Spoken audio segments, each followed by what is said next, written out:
ഹദീസുകൾ വായിച്ചു നോക്കും നിങ്ങൾ, സ്വർഗം കിട്ടുമെന്ന് പറഞ്ഞ കാര്യങ്ങൾ നിസ്സാരങ്ങളായ കാര്യങ്ങളാണ്. പക്ഷെ ഒരു ശ്രദ്ധയോടുകൂടെ ചെയ്യാന്നുള്ളതല്ലേ സുഹൃത്തുക്കളെ. നമ്മളെല്ലാവരും കൂടി ഇരിക്കുമ്പോഴാണ് ബാങ്ക് കൊടുത്തത്. ആ ബാങ്കിൻ്റെ ലഫ്ലുണ്ടല്ലോ, അത് ഇഖ്ലാസോടെ ഒന്ന് അനുധാവനം ചെയ്ത് പറഞ്ഞാൽ അവന് സ്വർഗം ഉണ്ടെന്നാണ് പറഞ്ഞത്. പക്ഷെ എന്താ ഇതിങ്ങനെ കേൾക്കുമ്പോൾ ഇത് സ്വർഗം പോകാനുള്ള ഒരു അമലാണ് എന്ന് വിചാരിച്ചിട്ട് പ്രവർത്തിക്കണം. എന്തിന്? ഇഖ്റ വർത്തക്കി, ഓത്, കേറിപ്പോ, വറത്തിൽ കമാ കുൻത തുറത്തിലു ഫി ദുനിയ. ദുനിയാവെന്ന് നീ ഖുർആൻ ഓതിയെന്നില്ലേ, അതേമാതിരി ഓതി ഓതി കേറിപ്പോയിക്കോന്നാണ്. ഓരോ ആയത്തിനും ഓരോ പദവികൾ. വിശുദ്ധ ഖുർആന്റെ പാരായണം കൊണ്ട് മാത്രം ഫഇന്ന മൻസിലക ഇൻദ ആഖിരി ആയത്തിൻ തഖറഉഹാ, അവസാനത്തെ ആയത്ത് നീ ഓതുമ്പോൾ അവിടെ ആയിരിക്കും സ്വർഗത്തിൽ നിന്റെ സ്ഥാനം എന്നാണ്. ഇപ്പൊ വിശുദ്ധ ഖുർആൻ മര്യാദക്ക് മനസ്സന്തോഷത്തോടെയും മനസ്സംതൃപ്തിയോടെയും ഉദ്ദേശശുദ്ധിയോടെയും ഓതിൽ അത് മാതി എന്നാണ്. ഇന്നലില്ലാഹി തിസ്അതൻ വതിസ്ഈന ഇസ്മൻ മിഅത ഇല്ലാ വാഹിദ്. അല്ലാഹുവിന് 99 നാമങ്ങളുണ്ട്, 101 കുറവുള്ളൂ. മൻ അഹ്സാഹാ ദഖലൽ ജന്ന, അതൊന്ന് അവൻ ക്ലിപ്തപ്പെടുത്തിയാൽ അവന് സ്വർഗം കിട്ടും. അത് വെച്ചൊന്ന് പ്രാർത്ഥിച്ചാൽ, അതിൻ്റെ അർത്ഥം മനസ്സിലാക്കി ജീവിതം ഒന്ന് പരിവർത്തിപ്പിച്ചാൽ, അതെല്ലാം കാണുമല്ലോ എന്ന് വിചാരിച്ചിട്ട് അള്ളാനെ പേടിച്ച് ജീവിച്ചാൽ അതൊക്കെ സ്വർഗം കിട്ടാൻ കാരണമായി തീരുമെന്നാണ്. എന്തിനേറെ സുഹൃത്തുക്കൾ, എത്ര ലളിതമാണ്. ഇവിടെ ആയത്തുൽ കുർസിയും മനപ്പാടല്ലാത്ത ആരെങ്കിലും നമ്മളെ കൂട്ടത്തിലുണ്ടാവും. എന്നാൽ നമ്മൾ എത്ര പേർ ശ്രദ്ധയോടെ സ്വർഗം ആഗ്രഹിച്ച് നിസ്കാരശേഷം അത് ഓതലുണ്ട്. മൻ ഖറഅ ആയത്തുൽ കുർസി ഫീ ദുബരി കുല്ലി സ്വലാത്തിൻ മക്തൂബ ലം യംനഉഹു മിൻ ദുഖൂലിൽ ജന്ന ഇല്ലാ അൻ യമൂത്ത്.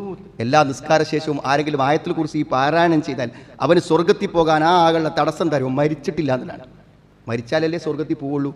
മരിച്ചിട്ടില്ല എന്നൊരു തടസ്സം മാത്രമേ ഉള്ളൂ. ഇപ്പം ഈ സ്വർഗ്ഗമൊക്കെ നമുക്ക് അത്ര ഉറപ്പുണ്ടെങ്കിൽ നമ്മളെങ്ങനെ മറന്നു പോവുക? നിസ്കാരം കഴിഞ്ഞാൽ ഒരു ആയത്തുൽ കുർസി ഓതാൻ മറന്നു പോകുമോ സുഹൃത്തുക്കളെ? എത്ര നിസ്സാരമാണ്. പക്ഷെ വിശ്വാസം പ്രധാനമാണ് കേട്ടോ. വിശ്വാസം തൗഹീദില്ലാതെ ഒരാളുകൊണ്ട് എത്തൂല. വേദന മനസ്സ് പിടച്ചു പോലെ എപ്പോഴാണ് നിങ്ങൾ പരീക്ഷയ്ക്ക് കുട്ടികൾക്ക് കാവലിക്കുമ്പോൾ, പരീക്ഷയ്ക്ക് കുട്ടികൾ ഇങ്ങനെ എഴുതുന്ന സമയത്ത് അവരെ കയ്യിൽ പുറത്തിങ്ങനെ കാണും കറുത്തൊരു ചേരട്. അത് കാണുമ്പോൾ നെഞ്ച് തകർന്നു പോകും. എന്താ? നബി പൊട്ടിച്ചു, മൃഗത്തിൻ്റെ കഴുത്തുനിന്ന് കയറ് പൊട്ടിച്ചു. എഴുതി കെട്ടിയാൽ പിന്നെ വർക്കത്തിന് വേണ്ടി കെട്ടിയിട്ടുള്ള നൂല് പൊട്ടിച്ച്, എന്നിട്ട് നബി എന്താ പ്രാർത്ഥിച്ചാൽ നിങ്ങൾ? ഇത് കെട്ടുന്നോ വിജയിക്കൂല എന്നാണ്. ദുനിയാവിലും വിജയിക്കൂല, ആഖിറത്തിലും വിജയിക്കൂല. അള്ളാഹുവിലാണ് തവക്കുലാക്കേണ്ടത്. അള്ളാഹുവാണ് കാവൽ. എഴുതി കെട്ടാനും ഊതിക്കെട്ടാനും ഒന്നും നബി സ്വല്ലല്ലാഹു അലൈഹി വസല്ലം കെട്ടിക്കൊടുത്തിട്ടില്ല. സുഹൃത്തുക്കളെ, തൗഹീദുമാണ്. തൗഹീദ് ശിർക്കിൽ നിന്ന്, കാരണം ശിർക്കോട് കൂടെ ഒരാൾ അള്ളാഹു സ്വർഗത്തേക്ക് കയറ്റൂല. ഹറം അല്ലാഹു അലൈഹിൽ ജന്ന, ശിർക്കുള്ള ഒരാൾക്ക് സ്വർഗം അല്ലാഹു നിഷിദ്ധമാക്കിയിരിക്കുകയാണ്. സ്വർഗം കിട്ടാൻ ലാ ഹൗല വലാ ഖുവത ഇല്ലാ ബില്ലാ. ആർക്കാ അറിയാത്തത്? ഇടയ്ക്ക് വാഹനത്തിലിരിക്കുമ്പോൾ, ഇറങ്ങുമ്പോൾ, നടക്കുമ്പോൾ നമ്മളിങ്ങനെ പറയാണ് ലാ ഹൗല വലാ ഖുവത ഇല്ലാ ബില്ലാ. അല്ലാഹുവിനല്ലാതെ കഴിവില്ല, അല്ലാഹുവിനല്ലാതെ ശക്തിയില്ല. അതിൻ്റെയൊക്കെ അർത്ഥം എത്ര സുഹൃത്തുക്കളെ? അതിൻ്റെയൊക്കെ ഒരു ആശ്വാസം എത്ര കാര്യങ്ങൾ. നമ്മളത് നടക്കുമെന്ന് ഇങ്ങനെ ബേജാറായി നടക്കുകയാണ്. അതിൻ്റെ ഒന്നും ആവശ്യമില്ല. അള്ളാഹുവിനെ കഴിവുള്ളൂ, അള്ളാഹുവിനെ ശക്തിയുള്ളൂ. അള്ള വിചാരിച്ചാൽ നടക്കും, വിചാരിച്ചാൽ നടക്കൂല. എന്തിനാ ആലോചിച്ചിരിക്കുന്നത്? നിസ്കാരത്തിൽ പോലും അനാവശ്യമായത് ആലോചിച്ചിരിക്കാൻ. ലാ ഹൗല വലാ ഖുവത ഇല്ലാ ബില്ലാ. എന്താണ് അതിന്റെ പ്രത്യേകത? ഫഇന്നഹാ കൻസും മിൻ കുനൂസിൽ ജന്ന, സ്വർഗ്ഗത്തിന്റെ നിധിയാണെന്ന്. സ്വർഗ്ഗത്തിന്റെ നിധി. അപ്പൊ എത്ര സുഹൃത്തുക്കളെ ആ ഒരു ദിക്റിന്റെ മഹത്വം എന്ന് പറഞ്ഞാൽ അത്രേ. ഒന്നും വേണ്ട. സുബ്ഹി നമസ്കാരവും അസ്ർ നമസ്കാരവും സമയനിഷ്ഠയോടെ ജമാഅത്തോടെ ശ്രദ്ധയോടെ അയാൾ നിർവഹിച്ചാൽ മൻ സല്ലൽ ബർദൈൻ ദഖലൽ ജന്ന. മുത്തഫഖുൻ അലൈഹി, ബുഖാരി മുസ്ലിം ഹദീസ്. 2 നിസ്കാരം ഉണ്ടല്ലോ, അതാരെങ്കിലും നിസ്കരിച്ചാൽ അവൻ സ്വർഗത്തിൽ പ്രവേശിക്കുന്നതാണ്. ഇവിടെയൊക്കെ എന്താ സുഖം നമ്മൾ ചെയ്യാത്തതാ? പക്ഷേ സ്വർഗം എന്ന ഒരാഗ്രഹത്തോടെ വിശ്വാസത്തോടെ പറഞ്ഞു. നമ്മൾക്ക് റവാത്തിബ് സുന്നത്തുകൾ നിസ്കരിക്കൂല എല്ലാവരും. നിസ്കാരത്തിന്റെ ഫർദ് നിസ്കാരത്തിന്റെ മുമ്പും ശേഷമുള്ള നിസ്കാരങ്ങൾ നമ്മളെല്ലാവരും ചെയ്യും. അപ്പം എന്ത് ചെയ്യും? സുബൈൻ്റെ മുമ്പ് 2 നിസ്കരിച്ചു, ലോഹറിന് മുമ്പ് 2, ശേഷം 2 നിസ്കരിച്ചു, അസറിനില്ല. പിന്നെ മഗ്‌രിബിക്ക് ശേഷം 2 നിസ്കരിച്ചു, ഇശാക്ക് ശേഷം 2 നിസ്കരിച്ചു. അങ്ങനെ നമ്മൾ 10 തികഞ്ഞാൽ, 10 അല്ലെങ്കിൽ 12 തികഞ്ഞാൽ അവൻ എന്ത് ചെയ്യും? സ്വർഗം കിട്ടുന്നതാണ്. അർബഉൻ ഖബല ളുഹർ റകഅത്താനി ബഅദഹാ, 4 എണ്ണം ളുഹറിന് മുമ്പ് 12 ആവുമ്പോൾ 4 എണ്ണം ഉണ്ടാവും, അല്ലെങ്കിൽ 2 എണ്ണം ഉണ്ടാവും. വറകഅത്താനി ബഅദൽ മഗ്രിബ് വറകഅത്താനി ബഅദൽ ഇശാ വറകഅത്താനി ഖബല സ്വലാത്തിൽ ഫജ്ർ. ഇത് നിസ്കരിച്ചാൽ അവർ സ്വർഗ്ഗാണെന്നാണ്. അപ്പോൾ ചിലപ്പോൾ നമ്മളൊക്കെ നിസ്കരിച്ചിട്ടുണ്ടായിരിക്കും, ഇശാക്ക് ശേഷം 2 നിസ്കരിക്കാതെ പോകും. അപ്പോൾ അത് പൂർത്തിയാക്കുക ആരാണ്? ഈ 2 കൂടി ഞാൻ നിസ്കരിച്ചാൽ എനിക്ക് സ്വർഗം കിട്ടും എന്ന് വിചാരിക്കും. ആ വിചാരമാണ് മനസ്സിൽ, ആ ആഗ്രഹമാണ് മനസ്സിൽ, ആ ശ്രദ്ധയാണ് അള്ളാഹുവിൻ്റെ തൃപ്തി നേടിത്തരുന്നത്. അപ്പോഴാണ് നമുക്ക് സ്വർഗം കിട്ടുന്നത്. ആലോചിച്ച് നോക്കൂ നിങ്ങൾ. നിസ്സാരമായ എത്രയോ കാര്യങ്ങൾ സ്വർഗത്തിൻ്റെ ചാൻസ് നമുക്ക് കിട്ടാൻ വേണ്ടി അള്ളാഹ് നിശ്ചയിച്ചു. അതൊന്നും വേണ്ട. മാ മിൻ മുസ്ലിമിൻ യതവല്ല ഫയുഹ്സിനു വുളൂഅഹു. ഒരു മുസ്ലിം പോയിട്ട് ഓതെടുത്തു, ആ ഒലു ശരിക്കെടുത്തു, ബേജാറായി ധൃതി പിടിച്ച് അവിടെ ഇവിടെയും കഴുകാതല്ല, ശരിക്ക് കൈയൊക്കെ കഴുകി കുപ്പിളിച്ച് എന്ത് ചെയ്യും, അതിൻ്റെ രൂപത്തിൽ ഒലുവെടുത്തു. എന്നിട്ടോ രണ്ട് റക്അത്ത് നിസ്കരിച്ചു കിബിലക്ക് മുന്നിട്ട്. അതേപോലെ തന്നെ വളരെ ഇഖ്ലാസോടുകൂടെ ഇല്ല വജബത്ത് ലഹുൽ ജന്ന, അവന് സ്വർഗം നിർബന്ധമാണ്. മൂജിബാത്തുൽ ജന്നത്തിൽപ്പെട്ടതാണ്, സ്വർഗം നിർബന്ധമാണ്. ഏത് ഒലു എടുത്ത് 2 റക്അത്ത് ആത്മാർത്ഥമായി നിസ്കരിച്ചിട്ടുണ്ടെങ്കിൽ അവൻ അള്ളാഹു സ്വർഗം കൊടുക്കുമെന്ന് പറയുമ്പോൾ സുഹൃത്തുക്കളെ, അതൊക്കെ ഒരു മനസ്സിൽ വേണം. ഒരു യാന്ത്രികമായി ചെയ്തു പോകുന്നതാവാൻ പറ്റില്ല. നമ്മൾ അങ്ങനെയൊക്കെ ഒരു വിചാരത്തോടെയും നീയത്തോടെയും ഈ ഹദീസുകളൊക്കെ ഓർമ്മിപ്പിച്ചിട്ടുമായിരിക്കണം. എന്തിനേറെ തെറ്റുകളിൽ നിന്ന് ആത്മാർത്ഥമായ ഒരു തൗബ മതി സ്വർഗം വരാൻ. തെറ്റുകൾ ചെയ്ത് ജീവിക്കുന്നോടത്തുനിന്ന് എപ്പോഴോ ഒരു മാനസാന്തരമുണ്ടായി ഒന്ന് തിരിച്ചു വന്നാൽ നസൂഹായ ആത്മാർത്ഥമായ ഒരു തൗബ ഉണ്ടെങ്കിൽ കിട്ടും. ഇല്ലാ മൻ താബ വ ആമന വഅമില സ്വാലിഹ ഫഉലൈക യദ്ഖുലൂനൽ ജന്ന. ആരെങ്കിലും ഖേദിച്ചു മടങ്ങുകയും വിശ്വസിക്കുകയും പ്രവർത്തിക്കുകയും ചെയ്താൽ അവന് സ്വർഗ്ഗമാണ്, അവൻ സ്വർഗത്തിൽ പ്രവേശിക്കുമെന്നാണ് പറയുന്നത്. എത്ര ഹദീസുകളാണ്.